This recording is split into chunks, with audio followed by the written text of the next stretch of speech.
Welcome back. আপনাদের সবাইকে স্বাগত জানাচ্ছি আমি রাসেল। আশা করছি আপনারা সবাই ভালো আছেন এবং ভালোর তলে আছেন। আমিও ভালো আছি আর ভালোর তলেই আছি। আমরা আজকের এপিসোড শুরু করব বৃহস্পতিবার এবং শুক্রবার ছাড়াও যারা আরও একদিন হারিয়ে যেতে চান ভয়ের রাজ্যে, তাদের জন্যই রবিবারের এই বিশেষ আয়োজন। আশা করছি প্রথম থেকে শেষ পর্যন্ত শুনবেন, ভালো লাগবে। যেভাবে লেখা আছে আমি সেভাবেই পড়ে শোনাচ্ছি। আসসালামু আলাইকুম রাসেল ভাই, কেমন আছেন জিজ্ঞেস করলাম না, কারণ আমি জানি আপনি সবসময় ভালোর দলে থাকেন। আমি মোহাম্মদ জিহাদ আলী বলছি, পাবনা জেলার চাটমোহর উপজেলা থেকে। আমি আপনার ভূত.com-এর একজন নিয়মিত লিসেনার। রাসেল ভাই, আপনার কণ্ঠ যেন মিশে আছে আমার রক্তে। আমি কিভাবে যে বোঝাবো। যাই হোক, তিনি এরপরে আরও অনেক কথা বলেছেন এবং তিনি বলছেন তো দেরি না করে সরাসরি ঘটনায় যাই। রাসেল ভাই, আমার দাদা ভাইয়ের বাড়ি আমার বাড়ির সাথেই। ছোটবেলা থেকে দেখে আসছিলাম আমার দাদার ভাইয়ের এক ছেলে, মানে আমার চাচা, কেমন যেন এক অদ্ভুত ধরনের পাগল। সে একা একা কার সাথে যেন কথা বলে। সে যে ঘরে থাকে মাঝে মধ্যেই গভীর রাতে চিৎকার করে কান্নাকাটি করে ওঠে, বলে আমি ভুল করেছি, আমাকে ক্ষমা করে দাও, আমাকে মেরো না। আমার বাবা মাকে অনেকবার বলেছি চাচা কেন এরকম করে, তারা এই বিষয়ে আমাকে কিছু বলতে চান না। একদিন পড়ন্ত বিকেলে বাড়ি থেকে বের হচ্ছিলাম, ঠিক তখন দেখতে পেলাম আমার দাদি, মানে আমার দাদার ভাইয়ের বউ, আমার ওই পাগল চাচার মা এবং আশেপাশের বাড়ির 2-1 মহিলাদের সাথে একসাথে বসে তারা গল্প করছে। ঠিক তখনই শুনলাম আমার সেই চাচার বিষয়ে দাদি কি যেন বলছে। আমি দাদির কাছে এগিয়ে বসলাম। দাদি বলতে লাগলো চাচার পাগল হওয়ার পেছনের ঘটনা। দাদি বলতে লাগলো আজ থেকে প্রায় 25 বছর আগের ঘটনা। আমার চাচার বয়স তখন 20-21-এর মতো। আমাদের বাড়ির পাশেই ছিল একটা বড় বিল। ধানের জমিতে পানি দেওয়ার জন্য আমার দাদা ভাই সেখানে একটা শ্যালো মোটর বসায়। শ্যালো মোটর দিয়ে নিজের জমি সহ অন্যদের জমিতে পানি দেয়। অন্যদের জমিতে পানি দেওয়ার কারণে তারা দাদাকে ধান কাটা শেষে কিছু ধান দিত। দাদা আমার চাচা একই সঙ্গে শ্যালো মোটর দিয়ে জমিতে পানি দেওয়ার কাজ করত। 1 বছর নাকি প্রচণ্ড খরা হয়, বিলের সব ফসল পানির অভাবে মরে যেতে লাগে। তখনই ঘন ঘন পানি দিতে হচ্ছিল ফসলের জমিতে, এমনকি রাতের বেলাতেও পানি দিতে হতো। পানি দেওয়ার কাজে দাদা ও চাচা একসঙ্গেই থাকতো। আমাদের বাড়ির পাশে যে বিলটা ছিল সেই বিলের মাঝখানে ছিল একটা বড় সরকারি দিঘি। সেখানে অনেক বড় বড় মাছ।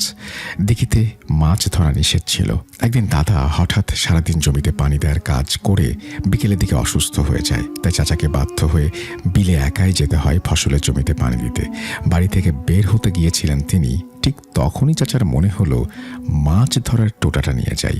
দিঘিতে বড় বড় মাছ আছে, রাতের অন্ধকারে কেউ তো দেখবে না। খরার সময় দিঘিতে মাছ ধরা নিষেধ থাকে। বর্ষার সময় বিল ও দিঘির পানি যখন মিলে যায়, দিঘির মাছগুলো বেরিয়ে বিলের মধ্যে ছড়িয়ে যায়।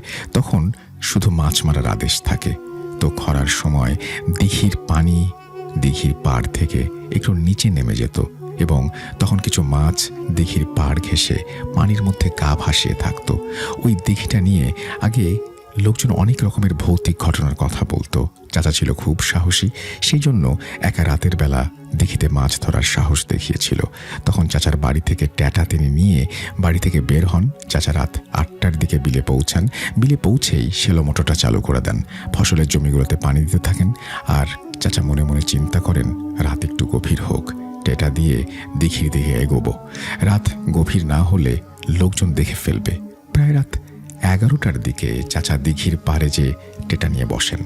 দিঘির পাড়ে পৌঁছাতেই দিঘির এক পাড়ে দেখলেন একটি কালো শেয়াল তার দিকে আগুনের মতো চোখ করে তাকিয়ে আছে। চাচা ভাবলেন রাতের বেলায় শেয়ালের চোখ এরকম জ্বলবে, এটাই স্বাভাবিক। শেয়ালগুলো চাচাকে দেখে একভাবে চাচার দিকে তাকিয়ে রইল। চাচার হাতে ছিল একটা টর্চ। চাচা টর্চ লাইটের আলো এবং টেটা দিয়ে মাছ ধরতে লাগলেন। শোল, টাকি ইত্যাদি মাছ পাচ্ছিলেন। চাচা দিঘির পাড়ের দিকে খেয়াল করে দেখলেন শেয়ালগুলো আগুনের মতো জলজলে চোখে তার দিকে তাকিয়ে আছে। তিনি মাছ ধরছিলেন। ঠিক পানির মধ্যে তিনি হঠাৎ দেখতে পেলেন একটি বোয়াল মাছ চিত হয়ে ভেসে বেড়াচ্ছে। সে সাধারণত বোয়াল মাছের পেটে যখন ডিম আসে তখন তার এরকম চিত হয়ে ভাসতে থাকে। চাচা দেখলেন বোয়াল মাছের পেটের নিচে যে অংশটা, সাদা অংশ, সেটা একটা উজ্জ্বল আলো ছড়াচ্ছে। সেই উজ্জ্বল আলোটা দেখেই চাচার লোভ আরও পেয়ে যায় বেশি। তখন চাচা পাড়ের ওপর থেকে টেটা দিয়ে মাছটিকে আঘাত করেন।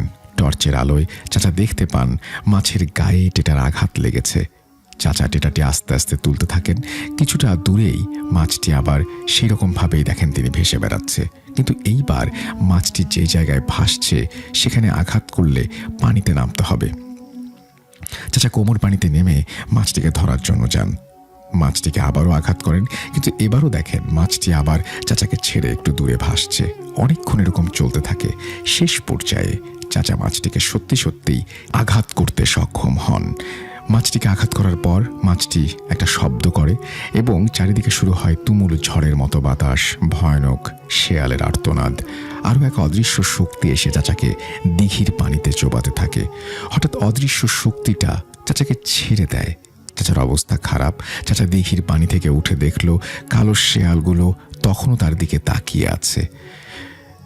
চাচা সোজা বাড়ির দিকে দৌড়াতে শুরু করলো। অবয়বগুলো চাচার পেছন পেছন আসতে লাগলো। সেখানে বেশ কিছু অবয়বও ছিল।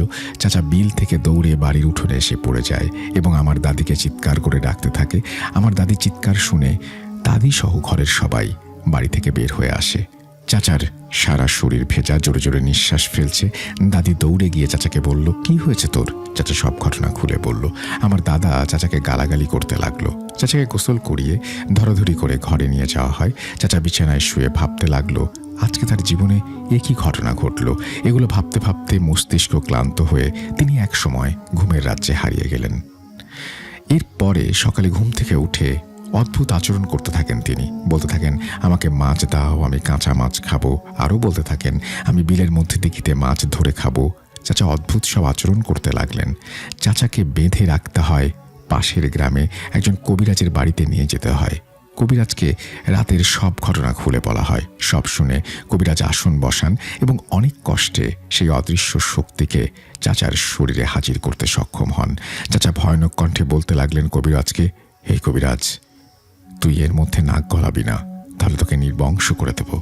কবিরাজ এই সমস্ত কথা শুনে ভয় পেয়ে যায়। তারপরে কবিরাজ বলতে লাগলো, এই ছেলেটা তোর কি ক্ষতি করেছে? ভয়ানক কণ্ঠে চাচা আবারও বলতে লাগলেন সেই কথা, যে দিঘিতে যে মাছ ভেসে বেড়াচ্ছিল সেটাকে ধরেছে সে, এবং আরেক পাশে শেয়াল রূপে এই জিনটি নাকি ছিল, কিন্তু টেটা দিয়ে সে তার মাছটিকে আঘাত করেছে, অর্থাৎ তার সন্তানকে আঘাত করেছে এবং কোনোভাবেই সে অপরাধ ক্ষমা করবে না। সে এও জানায় কবিরাজকেও সে ক্ষমা করবে না। কবিরাজ এটাতে ঘাবড়ায় না। সে বলে যে এই লাইনে তিনি যখন কাজ করতে এসছেন তখন এই সমস্ত মাথায় নিয়ে এই কাজ করতে এসছেন। কবিরাজ ঝাড়ফুঁক করে চাচার শরীর বন্ধ করে দেন, সাথে বাড়িটাও বন্ধ করে দেন। আর 3টা তাবিজ দাদার হাতে দিয়ে বলেন তাবিজ 3টা গলায় পরিয়ে দিতে, আর কিছু হলে ডাকতে। এই বলে কবিরাজ বাসায় চলে যান। কিন্তু চাচার মনের ভেতর থেকে তখনও ভয় কাটেনি। চাচা একা একা এখানে ওখানে অমুক পুকুর পাড়ে অমুক গাছের নিচে বসে কি যেন ভাবে। পরে সেই দিন রাতেই যার যার মতো সবাই ঘুমিয়ে গেছে, হঠাৎ চাচা চিৎকার করে উঠে বলতে লাগলো, আমাকে ক্ষমা করে দাও, তোমরা আমাকে মেরো না, আমি ভুল করে ফেলেছি। এবং এর সাথে চাচা যে ঘরে থাকতো সেই ঘর থেকে ভয়ানক কিছু শব্দ শোনা যায়। মনে হচ্ছিল ঘরের ভেতরে আরও 5 জন আছে। আমার দাদি দাদা বাড়ির আরও লোকজন চাচার ঘরের দরজা ভেঙে ভেতরে ঢুকে দেখতে পায় চাচার সারা শরীরে বড় বড় নখের আঁচড়। তখন কবিরাজকে আবারও ডেকে পাঠানো হয়। কবিরাজ রাতের বেলায় পাশের গ্রাম থেকে চলে আসেন। কবিরাজ এসে সব শুনে আবারও আসন বসিয়ে চাচার শরীরে সেই অদৃশ্য শক্তিটাকে হাজির করান। কিন্তু কবিরাজ অনেক চেষ্টা করেও কিছু করতে পারেন না। আমাদের পাশের গ্রামেই আরেকজন কবিরাজ ওস্তাদের বাড়ি। তখন কবিরাজ বলে, এই কাজ আমি পারবো না, ওস্তাদকে ডেকে পাঠাই। সেই রাতেই খোঁয়াজ কবিরাজকে ডেকে পাঠানো হয়। খোঁয়াজ কবিরাজ এসে উপস্থিত হন। এসেই আসনে বসে সেই অদৃশ্য শক্তিগুলোর সাথে কথা বলতে থাকেন। খোঁয়াজ কবিরাজ এতটা ভয় পেয়ে যান যে তার শিষ্য ছোট হলেও কবিরাজ তাকে গালাগালি করতে থাকেন। বলতে থাকেন, তুমি এর সাথে লেগে ঠিক কাজ করনি, আবার আমাকেও ডেকে পাঠিয়েছো। এই পরিবারকে যারাই সাহায্য করবে তারাই মরবে। এই বলে কবিরাজ সবকিছু ফেলে চলে যেতে চান।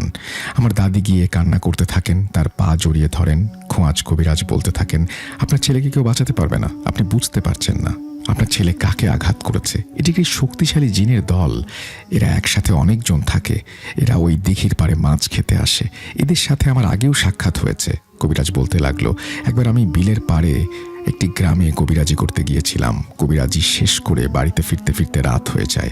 আমি ভাবছিলাম বিল দিয়ে সোজা তাড়াতাড়ি বাড়ি ফিরে আসব, তাই বিল দিয়েই হাঁটতে লাগলাম। বাড়িতে যেতে হলে ওই দিঘির পাশ দিয়ে যেতে হবে। এবং আমি যখন দিঘির পাড় দিয়ে যাচ্ছিলাম তখন দেখতে পেলাম কয়েকটা কালো শেয়ালের দল, যাদের মুখ দিয়ে লালা ঝরছে এবং জলজলে চোখে তারা তাকিয়ে আছে আমার দিকে। কিছুক্ষণের মধ্যেই তারা বড় বড় অবয়বের রূপ নিল। সে কি ভয়ানক রূপ তাদের! সেই অবয়বগুলো আমার দিকে এগিয়ে আসতে লাগলো। আমার অনেক কিছু জানা ছিল, সেগুলো পাঠ করতে লাগলাম এবং গায়ের সমস্ত শক্তি দিয়ে বাড়ির দিকে দৌড়াতে থাকলাম। অবয়বগুলো আমার পেছন পেছন আসছিল। আমি যখনই কোনো গ্রামে কবিরাজি করতে যেতাম তখনই আমার বাড়ি বন্ধ করে যেতাম। আমি দৌড়ে আমার বাড়ির ভেতরে ঢুকে পড়ি এবং অবয়বগুলো আর ঢুকতে পারে না বাড়ির মধ্যে। দেখলাম সেগুলো হাওয়ায় মিলিয়ে গেল। এটা ছিল এক ভয়ানক জিনের দল। এই বলে কবিরাজ দাদিকে বলে, আপনি আমাকে যেতে দিন, আমি পারবো না। আমি কেন? আমার ওস্তাদের ওস্তাদ আসলেও পারবে না। তাও তাদের জোড়াজুড়িতে কবিরাজ বলতে থাকেন, দেখি কি করা যায়। তখন কবিরাজ আসনে বসেন, জিনগুলোকে আবারও হাজির করেন। কবিরাজ বলেন কিসের বিনিময়ে তারা তাকে ছেড়ে যাবে। জিনগুলো বলতে থাকে, তোদের সবার জীবন। আসলে ওই জিনগুলো খুবই অবাধ্য এবং হিংস্র প্রকৃতির। এগুলোকে কোনোভাবেই মানানো সম্ভব না। খোয়াজ কবিরাজের সাথে আরও দুটো জিন ছিল।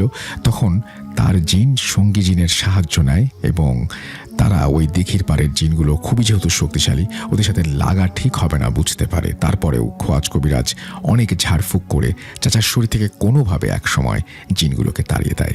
জিনগুলোকে তাড়ানো হয় ঠিকই, কিন্তু তারা খোয়াজ কবিরাজকে হুমকি দিয়ে যায়। খোয়াজ কবিরাজ চাচাকে কয়েকটি তাবিজ দিয়ে যায় আর বলে দিঘির পাড়ে যেন কখনো না যায়, আর 2 মাস পর বাড়ি থেকে বের হবে। বাড়ি বন্ধ করে দিয়ে যায় কবিরাজ। এই বলে হাদিয়া নিয়ে এসে চলে যায়। তারপর মোটামুটি ভালোই চলছিল, কিন্তু খোয়াজ কবিরাজ একদিন রাতে টয়লেটে যায়। সাধারণত গ্রামের টয়লেটগুলো একটু দূরেই থাকে। খোয়াজ কবিরাজ রাতে উঠে সেখানেই যায় এবং সে একটা অদ্ভুত জিনিস দেখে। বাড়ির পাশের বাঁশঝাড়টা মাটির সাথে শুয়ে আছে। খোয়াজ কবিরাজ এরকম বিষয় আগে থেকে জানতো। বাঁশঝাড় মাটিতে শুয়ে আছে, এটা দেখার পর খোয়াজ কবিরাজের গা ভারী হয়ে যায়। তৎক্ষণাৎ খোয়াজ কবিরাজ দৌড়ে ঘরের ভেতরে ঢুকে পড়ে, তার স্ত্রীকে ঘুম থেকে ওঠায়। তারপর ঘরের বেড়া ছিল বাঁশের চাগারের। তখন বাঁশের চাগারের বেড়াটি হাত দিয়ে একটু ফাঁক করে। বাঁশঝাড়ের দিকে তাকাতেই তার গা হাত পা সব ঠান্ডা হয়ে যায়। দেখে শেয়ালগুলো বাঁশঝাড়ের পাশ দিয়ে ঘোরাঘুরি করছে, তাদের চোখ আগুনের শিখার মতো জ্বলছে। খোয়াজ কবিরাজ দোয়া দুরুদ পড়তে পড়তে সেদিনের মতো ঘুমিয়ে যায়। পরদিন ছিল আমাদের গ্রামের হাটবার। সন্ধ্যার পর খোয়াজ কবিরাজ হাট থেকে বড় একটা পাঙাশ মাছ কিনে বাড়ির দিকে আসছিল। তার বাড়ির পাশে ছিল একটা বেতের ঝাড় এবং কয়েকটা বাঁশ ঝাড়। খোয়াজ কবিরাজ মাছটি হাতে করে নিয়ে আসছিল। হঠাৎ মাছটির ওজন কম মনে হলো। হাতের দিকে তাকাতেই দেখতে পেল কয়েকটা কালো ভয়ানক অদ্ভুত প্রাণী তার হাতে থাকা মাছ খেয়ে ফেলেছে। শুধু মাছের মাথাটা তার হাতে লেগে আছে। খোয়াজ কবিরাজ এটা দেখে দৌড়ে বাড়িতে চলে যায়। তার স্ত্রী, ছেলের বউ দৌড়ে এসে তার কাছে সব ঘটনা শোনে। তারা ঘটনা বলার শেষ না হতেই খোয়াজ কবিরাজ দুনিয়ার মায়া ত্যাগ করে চলে যায়। বাড়িতে কান্নার রোল পড়ে যায়। খোয়াজ কবিরাজের লাশ দাফন করে জানাজা দিয়ে সেই দিন রাতেই কবরস্থ করা হয়। পরের দিন আমার চাচা আমাদেরই বাড়ির পাশে একটা পুকুর পাড়ে খাড়া দুপুরবেলা বসেছিল। হঠাৎ একটা অদৃশ্য শক্তি চাচাকে পুকুর পাড়ের ওপর থেকে পুকুরে ফেলে দেয়। পানির মধ্যে চোবাতে থাকে। বাড়ির সাথে যেহেতু পুকুরটা ছিল, আমার দাদা তখন বাড়িতেই ছিল। বাড়ির ভেতর ভাঙচুরের শব্দ শুনে দাদা পুকুরের পাশে গিয়ে দেখে চাচা হাবুডুবু খাচ্ছে। দাদা এক লাফ দিয়ে পানিতে নেমে চাচাকে ধরে ফেলে। পরে চাচাকে বাড়িতে নিয়ে আসা হয়। দাদার ভাষ্য মতে পুকুরে লাফ দেবার পর তিনিও অদৃশ্য কিছুর ছোঁয়া পেয়েছিলেন। তারপর থেকেই চাচার এই পাগলামো শুরু হয়। ঘটনাটির বয়স 25 বছর। আমাদের দাদি তার ছেলের জন্য কান্না করছেন 25টি বছর। যাই হোক, এই ছিল ঘটনা। যদি ঘটনা ভালো লাগে তাহলে শেয়ার করতে বলেছেন। থ্যাংক ইউ ভেরি মাচ আপনার ঘটনার জন্য। আশা করছি এই ঘটনাটি যারা শুনলেন তাদেরও ভালো লেগেছে। আমরা চলে যাব আমাদের পরবর্তী ঘটনায়।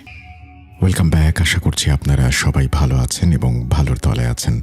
আমিও ভালো আছি আর ভালোর দলে আছি। যেভাবে লেখা আছে সেভাবেই পড়ে শোনাচ্ছি আপনাদের।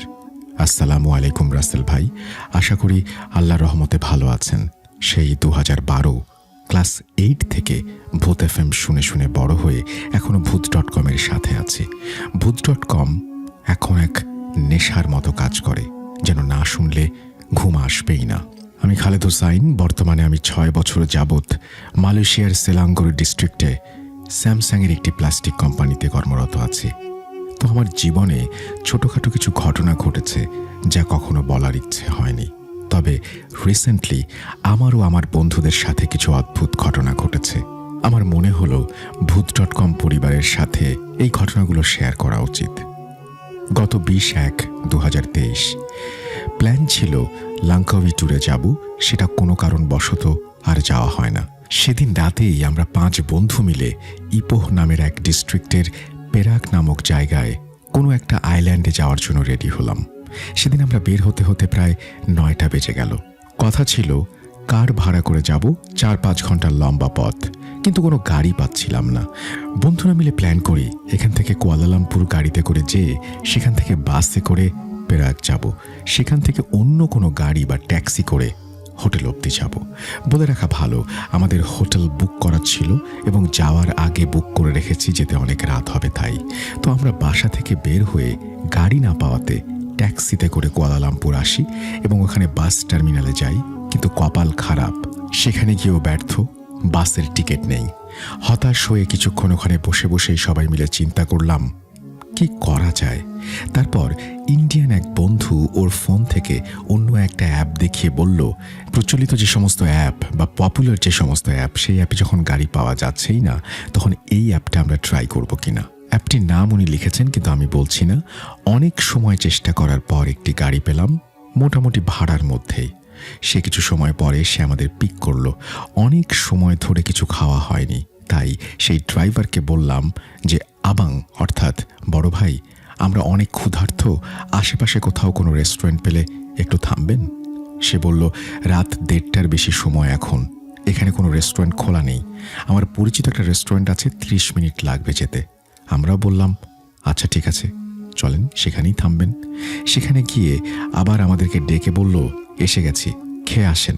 ওনাকে আমাদের সঙ্গে আসতে বললে উনি আসবেন না বলে একটা অদ্ভুত কণ্ঠে জানিয়ে দেন। খাওয়া দাওয়া শেষ করতে আমাদের প্রায় 30 মিনিট লেগে যায়। উনি একটু মনক্ষুণ্ণ হন, এত লেট করাটা ওনার ভালো লাগেনি। আমার এক বন্ধু ওনার সাথে কথা কাটাকাটিতে লেগে যায় এবং বলে যে খাবার অর্ডার করতে এবং খাবার আসতে যেটুকু সময় লেগেছে তার বাইরে আমরা কোনো সময় নষ্ট করিনি। তারপর আমরা ব্যাপারটাকে সমাধানের দিকে নিয়ে যাই।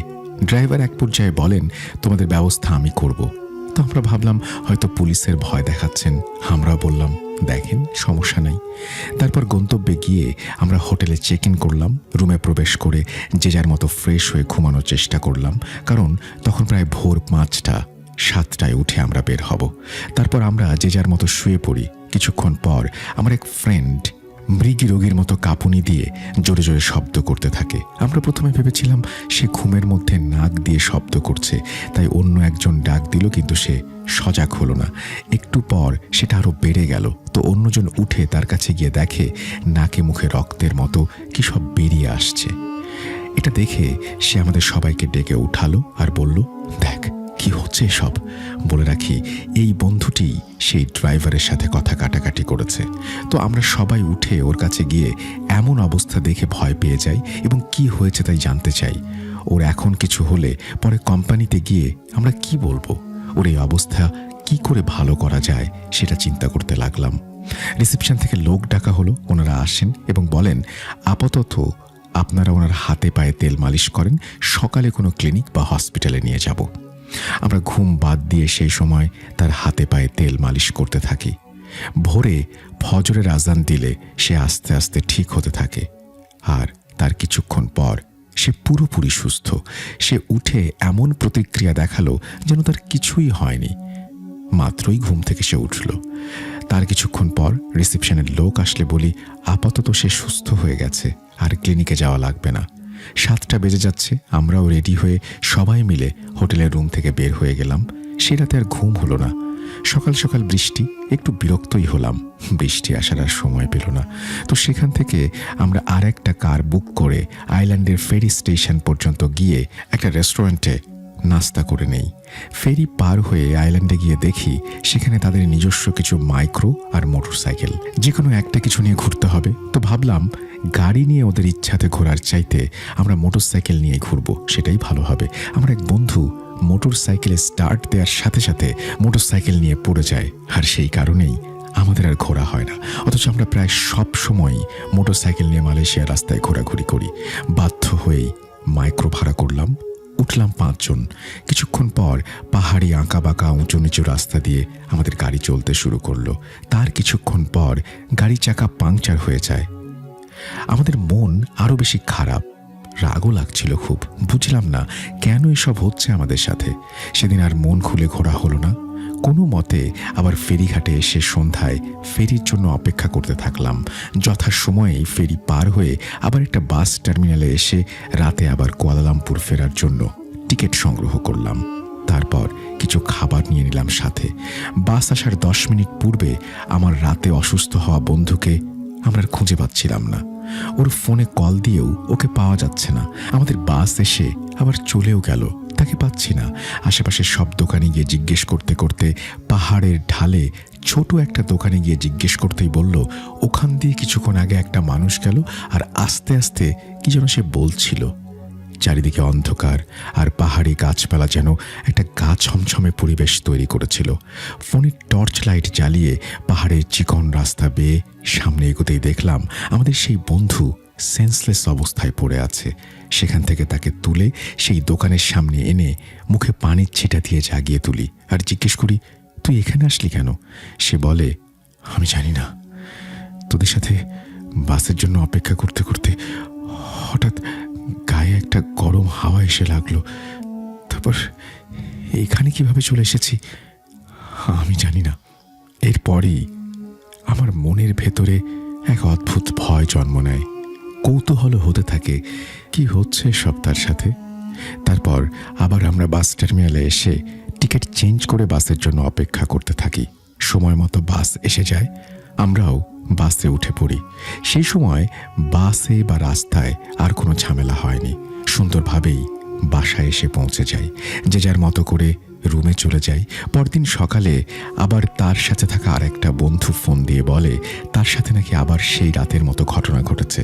মুখ দিয়ে লালা পড়ে, অদ্ভুত রকমের শব্দ করে, মরমর অবস্থা। সেদিন সকালে তাকে ক্লিনিকে পাঠানো হয়। ডাক্তার তাকে দেখে কিছু মেডিসিন দেয়, কিন্তু তাতে কোনো কাজ হয় না। সেদিন রাতে সে রুম থেকে বেরিয়ে পাশের জঙ্গলে চলে যেতে চায় আর বলে কেউ নাকি তাকে ডাকছে। তার সাথে থাকা বন্ধুটা তাকে আটকে রাখে আর আমাদের সবাইকে কল দেয় তাৎক্ষণিকভাবে সেখানে যেন আমরা চলে যাই। আমরা সবাই সেখানে যাই। রাতে সেখানেই ঘুমিয়ে পড়ি। 2 বন্ধু ছিল ইন্ডিয়ান পাঞ্জাবি আর তারা ছিল হিন্দু, আর বাকি 3 জন আমরা ছিলাম বাঙালি মুসলমান। আমি তাদের 2 জনকে বলি আশেপাশে তাদের কোনো মন্দির থাকলে সেখানে গিয়ে ঠাকুর বা সেখানে যে তান্ত্রিক থাকে সেই রকম কাউকে ডেকে নিয়ে আসতে। তারপর ইন্ডিয়ান তামিল এক বড় ভাইয়ের ঠিকানা নিয়ে তারা একটা তান্ত্রিকের কাছে যায় এবং সেই তান্ত্রিক বলে তার উপরে একটা শক্তিশালী আত্মা ভর করেছে। সেটা তাড়ানোর ক্ষমতা নাকি তার নেই, কিন্তু সেই আত্মা তার উপর কেন ভর করেছে সেটা জিজ্ঞেস করলে তিনি কিছু বলতে পারেন না। পরে তাকে সেখান থেকে নিয়ে এলে আমি বলি একজন হুজুরের কাছে নিয়ে তারপর তাকে দেখানো উচিত। আমি শাহ আলম মসজিদের একজন ইমাম আছেন, তার কাছে যেতে বলি। তারপর সেখানে গেলে হুজুরকে সব কিছু খুলে বললে তিনি বলেন খুব খারাপ একটা জিন চালান দেয়া হয়েছে, তবে সেই জিনের কাজ ছিল তাকে কষ্ট দেয়া, ভীষণ কষ্ট দিয়ে মেরে ফেলা। হুজুরকে উল্টা প্রশ্ন করলাম কেন তাকে জিন এত কষ্ট দিচ্ছে আর কেই বা জিন চালান দিয়েছে। উত্তরে হুজুর বলেন মাগরিবের সময় হয়ে আসছে, বাকি কথা মাগরিবের পরেই বলবো। মাগরিবের পর হুজুর বললেন আপনারা গত 1 সপ্তাহের মধ্যে গাড়িতে করে কোথাও গিয়েছিলেন? জবাবে বলি জি হুজুর, অনেক জায়গায় তো গিয়েছি। হুজুর বলেন কোনো ড্রাইভারের সাথে কি আপনাদের মারামারি বা ঝগড়া হয়েছে? আমরা অনেক ভেবেও পাচ্ছিলাম না কোথায় কার সাথে ঝগড়া হলো। তার কিছুক্ষণ পর একজন বন্ধু বলল হ্যাঁ, সেদিন রাতে ওই পেরাক যাওয়ার পথে রেস্টুরেন্ট থেকে বের হওয়ার পর ড্রাইভারের সাথে ঝামেলা হয়েছিল। হুজুর বলেন আপনাদের সেই ড্রাইভারই ছিল একজন কালো জাদুকর। তার সাথে কথা কাটাকাটি হওয়াতে তার উপরে রাগান্বিত হয়ে সে গাড়ি থেকে নামিয়ে দেওয়ার পর এই কাজটি করেছে। তারপর হুজুর কিছু পানি পড়া দেন, খেজুর খেতে দেন এবং বলেন এগুলো 11 দিন খাবেন, ইনশাল্লাহ সমস্যা থাকবে না। 11 দিন পানি পড়া, খেজুর এসব খাওয়ার পর আর কোনো সমস্যা হয়নি। এখানে সমস্যাটা খুব ছোট মনে হলেও যার সাথে ঘটে সেই বুঝতে পারে সমস্যাটা কত ভয়ঙ্কর। তো এই ছিল ঘটনা। ভালো লাগলে পড়ে শোনাবেন। প্রথম ঘটনা লিখে পাঠালাম অগোছালোভাবে থাকতে পারে, কিছু ভুল ভ্রান্তিও হতে পারে। শৈশবের ঘটনা ঘটেছে কিছু, সেগুলোও পাঠাবো। ভূত.com দীর্ঘজীবী হোক। আপনাকে অসংখ্য ধন্যবাদ ঘটনা পাঠানোর জন্য। আমরা চলে যাব আমাদের পরবর্তী ঘটনা। Welcome back. একটা ঘটনায় যাব, এবং এই ঘটনাটি যদিও আমি পড়িনি, পড়েছেন সুমন। চলুন আমরা কথা না বাড়িয়ে তার কাছে চলে যাই এবং শুনি সেই ঘটনাটি। আশা করছি আপনাদের ভালো লাগবে। আসসালামু আলাইকুম রাসেল ভাই, আশা করি আপনি ভালো আছেন, ভালোর দলে আছেন। শব্দচয়ন ও অনিচ্ছাকৃত ভুলের জন্য আগেই ক্ষমা চেয়ে নিচ্ছি। আমি যে ঘটনাটা বলতে চলেছি সেটা আমার নিজের সাথে ঘটে যাওয়া একটা ঘটনা। ঘটনাটি ভালো লাগলে অবশ্যই পড়ে শোনানোর অনুরোধ রইল। ঘটনার কথা মনে পড়লে এখনো আটকে উঠি। নাম প্রকাশ করতে চাই না। আমি সোহাগ, শরীয়তপুর জেলার পালং থানার বিনোদপুর ইউনিয়নের একটি গ্রামে আমাদের বসবাস। বর্তমানে আমি সৌদি আরবের প্রবাসী। ঘটনাটি ঘটে 2021 সালের মাঝামাঝি। তখন ছিল বর্ষাকাল। বন্ধুরা 4-5 জন মিলে একটা ট্রলার পিকনিকের আয়োজন করি। সেখানে খাওয়া দাওয়ারও ব্যবস্থা করতে হবে। ঘটনাটি ঘটে ট্রলার পিকনিকের 1 সপ্তাহ আগে। রাতে বন্ধুদের সাথে আড্ডা দিতে দিতে প্রায় 12টা। পিকনিকের বিষয়ে আলোচনা করতেছিলাম। 500 টাকা করে প্রতিজনের টিকিট। পিকনিকের খরচ বাঁচাতে এবং নিজেদের লাভের কথা চিন্তা করতেই হঠাৎ মাথায় একটা কুবুদ্ধি খেলে যায়। পিকনিকের গরুর গোস্তর জায়গায় খাসির গোস্ত হলে কেমন হয়। তখন কারোরই বুঝতে বাকি ছিল না কি করতে হবে। বন্ধুদের মাঝে একজন বলে উঠল, তাহলে কি খাসি চুরি করতে চাইছিস তোরা? বললাম হ্যাঁ, তবে রাখবো কোথায় এটা নিয়ে একটা বিপত্তি বাধে। সেই রাতেই কল করলাম আমার অন্য একটা বন্ধুকে। সবকিছু খুলে বলার পরে ওর বাসায় রাখতে রাজি হলো, কারণ ওরা ওদের বাসায় ছাগল পালতো। ওকে এটা বলে বুঝে যে কালকে হাট বসবে, হাটের পরে আমি তোদের বাসা থেকে নিয়ে আসি, তাহলে কেউ সন্দেহ করবে না, সবাই ভাববে কিনে আনছি। যেই ভাবা সেই কাজ। পাশের এলাকা থেকে একটা খাসি চুরি করে নিয়ে আসি 5 জন মিলে। এখন এটাকে পৌঁছে দেবে কে, সেটা নিয়ে বাধে আরেক বিপত্তি। এত রাতে গাড়িও পাওয়া যাবে না। রাস্তা দিয়ে নিয়ে গেলে কেউ দেখলেও বিপদ। আমাদের এখান থেকে ওর বাসায় যেতে গাড়ি ভাড়া 10 টাকা। এত রাতে গাড়ি পাওয়া যাবে না, আর এ বিষয়টা জানাজানি হয়ে গেলে একটা ঝামেলা হয়ে যাবে। ছোটবেলা থেকেই একটু ডানপিটে স্বভাবের এবং একটু সাহসীও ছিলাম, তাই বন্ধুর বাসায় ছাগল পৌঁছানোর দায়িত্ব এসে পড়ল আমার কাঁধে। তবে যেতে হবে নৌকা নিয়ে। আমাদের নিজেদের নৌকা থাকায় কোনো সমস্যা হলো না। তবে সমস্যা হচ্ছে যেতে হবে আমাকে একা। কেউ যেতে রাজি না আমার সাথে। সবাই আমাকে বুজুং বাজুং বুঝিয়ে একাই পাঠিয়ে দিল। নিজের উপর ওভার কনফিডেন্স থাকার কারণে একাই যেতে রাজি হলাম। ঘড়ির কাঁটার সময় তখন প্রায় রাত 2টা ছুঁই ছুঁই। ছাগলটা নৌকার এক মাথায় বেঁধে আমিও উঠে পড়লাম। যেতে হবে বিনোদপুর গয়াতলা বাজারের পাশেই। নৌকা নিয়ে অনেক বছর আগে দাদু বেঁচে থাকতে গিয়েছিলাম ওই পথে। পথটা চিনতে ভুল হবে না। যাওয়ার জন্য আলো বলতে নিজের কাছে থাকা অ্যান্ড্রয়েড ফোন আর চাঁদের আলো। বলে রাখা ভালো, বন্ধুর বাসায় যাওয়ার আগে পাড়ি দিতে হবে ছোট্ট একটা নদী, যেটাকে গ্রামের ভাষায় গাং বলে।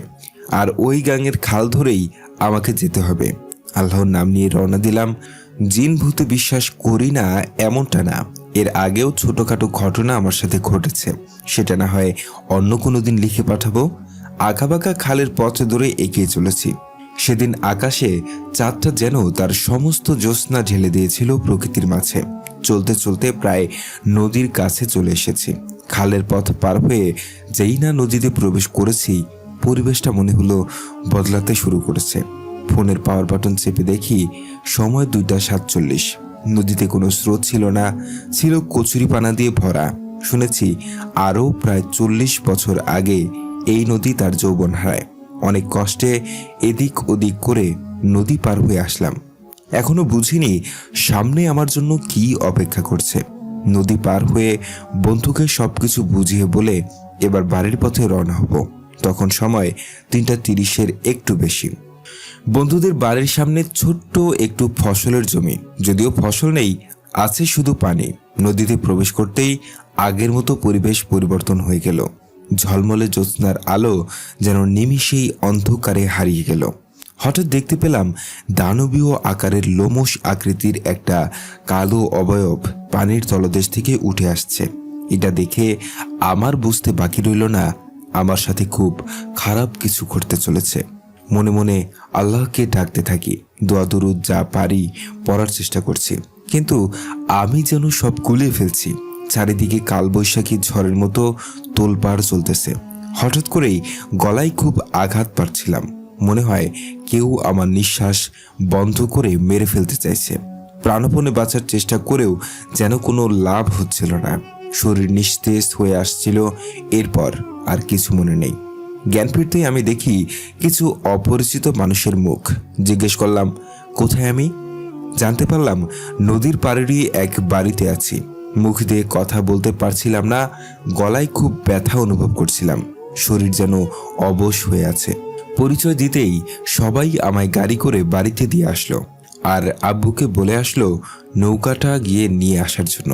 বাসায় যখন সবকিছু জানতে চাইলো, একটু মিথ্যা কথা বলছিলাম যে আমি নৌকা নিয়ে এমনিতে একটু ঘুরতেছিলাম। বাড়ির সামনে চকে হঠাৎ প্রচণ্ড বাতাস বইতে থাকে। এরপর আর কিছু মনে নেই বলে বাড়ির লোকেদের বুঝাই। হুজুরকে খবর দিয়ে এনে ঝাড়ফুঁক দেওয়া হয়। রাতে অনেক জ্বর হয় আমার। সবাই খুব চিন্তায় পড়ে যায়। আমি নাকি ঘরে থাকতেছিলাম না, কে যেন আমাকে টেনে ঘরের বাইরে নিয়ে যাওয়ার চেষ্টা করে। সেই রাতেই হুজুরকে খবর দিয়ে আনা হয়। হুজুর বলে কালকের রাতে এর ব্যবস্থা করা হবে। এই বলে ঝাড়ফুঁক দিয়ে আর কিছু জিনিসের একটা লিস্ট লিখে দিয়ে হুজুর চলে যায়। পরের দিন রাতে আমার উপরে ওই জিনকে হাজির করা হয়। ওই জিন যা বলল তা শুনে সবাই রীতিমতো অবাক। আমি যখন ওই নদী পার হচ্ছিলাম তখন নাকি আমার লগির নিচে পড়ে ওই জিনের ছোট্ট বাচ্চা মারা যায়। লগি হচ্ছে বাঁশ দিয়ে বানানো নৌকা চালানোর সরঞ্জাম, তাই জীবনের বদলে জীবন আমাকে মেরে তার বাচ্চার মৃত্যুর প্রতিশোধ নেবে। সেদিন নাকি ফজরের আজান যাওয়ার কারণে কোনো ক্ষতি করতে পারে নাই। এরপরে ওই জিনকে অনেক ভয় দেখিয়ে আমাকে ছেড়ে দেওয়ার জন্য রাজি করানো হয়। আর রাজি হয়, তবে তাকে একটা কালো খাসি দিলে সে চলে যাবে বলে প্রতিশ্রুতি দেয় এবং বলে আগামী অমাবস্যার রাতে ওই খাসিটাকে নদীর পাড়ে নির্দিষ্ট একটা সেকরা গাছের নিচে রেখে আসতে, আর আসার সময় পিছনের দিকে না তাকাতে। আর ওই খাসিটা যেন আমি গিয়ে রেখে আসি। তবে জিনটা অভয় দিয়েছিল পিছনের দিকে না তাকালে কোনো ক্ষতি করবে না। তবু হুজুর আমার সাথে যায়। হুজুর কিছুটা দূরে দাঁড়িয়েছিল, আর আমি গিয়ে ছাগলটাকে ওই ছ্যাঁকড়া গাছের নিচে রেখে আসি। আসার সময় মনে হচ্ছিল ছাগলটাকে কিছু একটা জীবন্ত চিবিয়ে খাচ্ছে। অনেকটা ভয়ে ভয়েই সেদিন বাসায় ফিরি। আলহামদুলিল্লাহ, এরপর এখনো আর কোনো সমস্যা হয়নি আল্লাহর রহমতে। আশা করি ঘটনাটা ভালো লেগেছে। যদি ভালো লেগে থাকে অবশ্যই পড়ে শোনাবেন। ভালো থাকবেন রাসেল ভাই। ভূত.com দীর্ঘজীবী হোক এই কামনাই করি। নাম সোহাগ। ধন্যবাদ সোহাগ। তো এই ছিল আমাদের আজকের আয়োজন। আশা করছি পুরোটা সময় এনজয় করেছেন। আমি